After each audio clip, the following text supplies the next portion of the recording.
Hi there. Well, we've got a great verse to look at today. We're going to be looking at, let me just bring it up here for you to take a look at. This is, that's not it.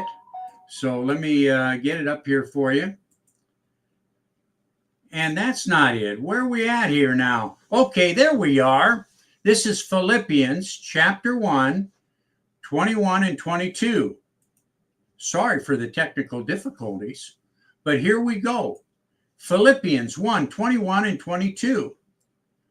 For to me to live is Christ, and to die is gain. But if I am to live on in the flesh, this will mean fruitful labors for me, and I do not know which to choose. Well, this is Paul talking. You know, Paul had he transferred right up into heaven at one point. He saw what it was, how glorious it was, and so here he's confronted with the concept. Well, do I remain here, or would it be better off to go up there? And he's kind of drawn between the two, whether to stay or whether to go.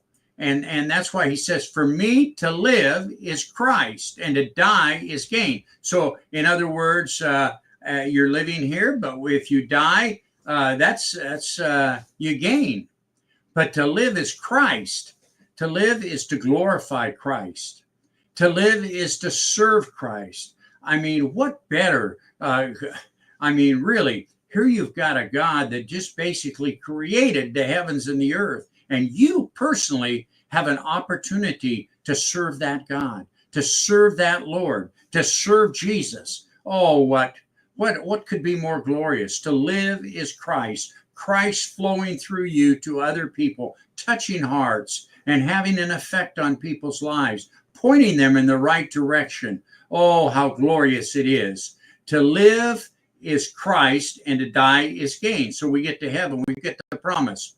It says, First John says, these things I write to you, that you may believe in the Son of God, so that you know that you have eternal life. And so we can know that we have eternal life, and we can be looked forward. That's our hope for the future, is to know that we have eternal life.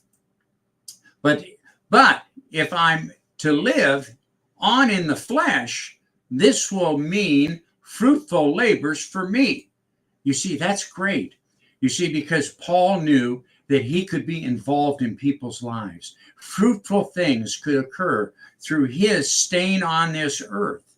And it affects lives. It changes families. And then one guy gets saved, and then the next thing he goes and he witnesses to his cousin, and he gets saved. And then his cousin goes witnesses to a college friend, and he gets saved. And it's just like mass multiplication. That's been what's been going on since the resurrection of Jesus Christ. It's a wonderful, glorious thing to see lives changed and to see Jesus living through other people. And you have an opportunity to be a part of that. So, and then he says, and I do not know which to choose. See, both are glorious. It's glorious to go to heaven, and it's glorious to serve the Lord here.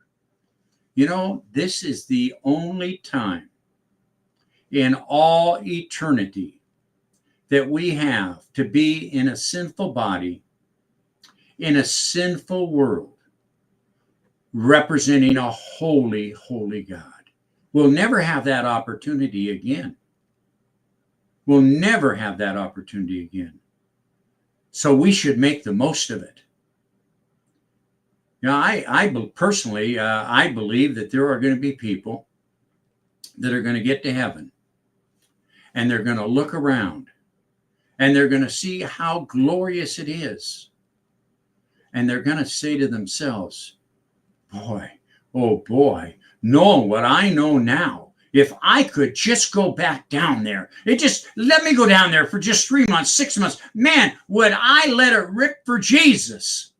I believe there's people going to say that in their minds to themselves. But boy, I'll tell you something. They'll never have that opportunity. This is the day of salvation. This is the only opportunity we will ever have to be in a sinful body, in a sinful world, representing a holy God. And I would encourage you to make the most of that, just to make the most of it. It's a wonderful life. It's just a wonderful, wonderful life representing the King of Kings and the Lord of Lords.